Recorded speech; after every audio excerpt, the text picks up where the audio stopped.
Good morning সবাইকে। সকাল সকাল বলেছিলাম মরণ কোপ দেওয়ার জন্য আমি হাজির হয়ে যাব, তার কারণ মাধ্যমিক 2026-এর আজ শেষ পরীক্ষা। আর যার শেষ ভালো তার সব ভালো, তাই সেই ভালো যাতে হয় তার জন্য আমিও কিন্তু সকাল সকাল হাজির হয়েছি। সবার প্রিপারেশন কেমন একটুখানি কমেন্ট সেকশনে কমেন্ট করো।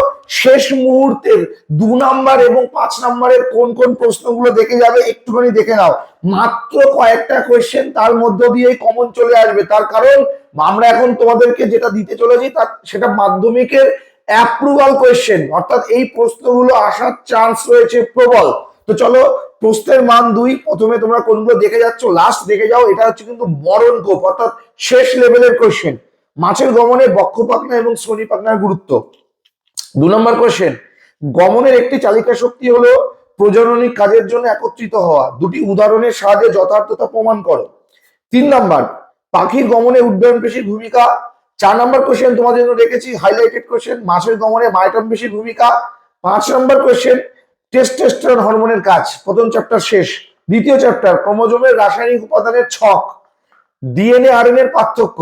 স্বপরাগযোগ ইতর পরাগযোগের সুবিধা অসুবিধা পার্থক্য। কোষ চক্রের গুরুত্ব, যৌন জনন অযৌন জননের পার্থক্য। দ্বিতীয় চ্যাপ্টার শেষ। চলো, তৃতীয় চ্যাপ্টার, অসম্পূর্ণ প্রকটতা কাকে বলে, চেকার বোর্ড। দ্বিসংকর জনন কাকে বলে। বাবা ও মা বর্ণান্ধ না হওয়া সত্ত্বেও তাদের পুত্র সন্তান বর্ণান্ধ হয়েছে, কারণ ব্যাখ্যা করো। সন্তানের লিঙ্গ নির্ধারণে পিতার ভূমিকা যথেষ্ট। আজকে না আসলে ভিডিও ডিলিট করে দেবো এই প্রশ্নটা। সন্তানের লিঙ্গ নির্ধারণে পিতার ভূমিকা যথেষ্ট। চলো, এই চ্যাপ্টার শেষ। পরবর্তী চ্যাপ্টার, চলো। ক্যাকটাসের অভিযোজনগত বৈশিষ্ট্য। সমবৃত্তীয় অঙ্গ অভিসারী বিবর্তনের কারণ ব্যাখ্যা করো। মাছের গমনে পটকার ভূমিকা। পায়রায় বায়ুথলির অভিযোজনগত দুটি বৈশিষ্ট্য। শিম্পাঞ্জির খাবার খাওয়ার কৌশল। মৌমাছির 2 প্রকার নাচের গুরুত্ব।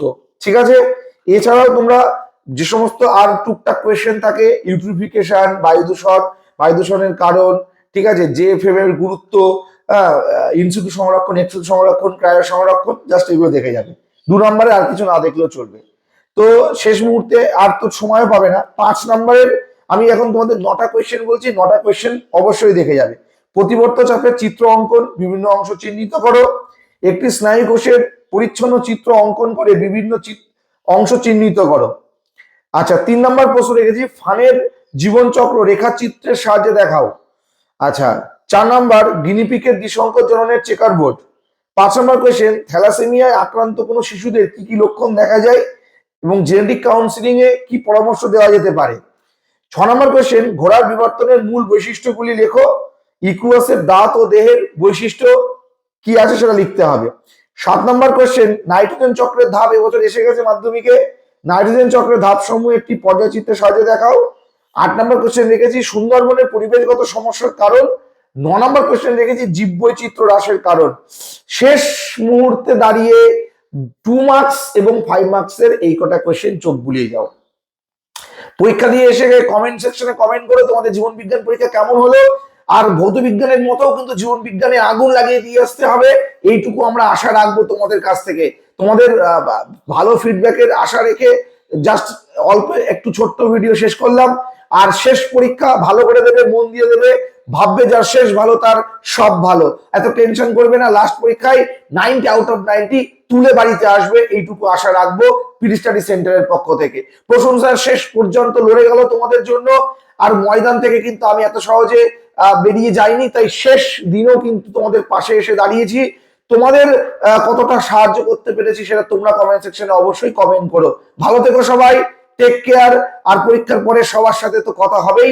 আর আজকের পরীক্ষাটা সবাই একটু মন দিয়ে দিও, তার কারণ শেষ পরীক্ষা 90 আউট অফ 90 তুলতেই হবে। Take care.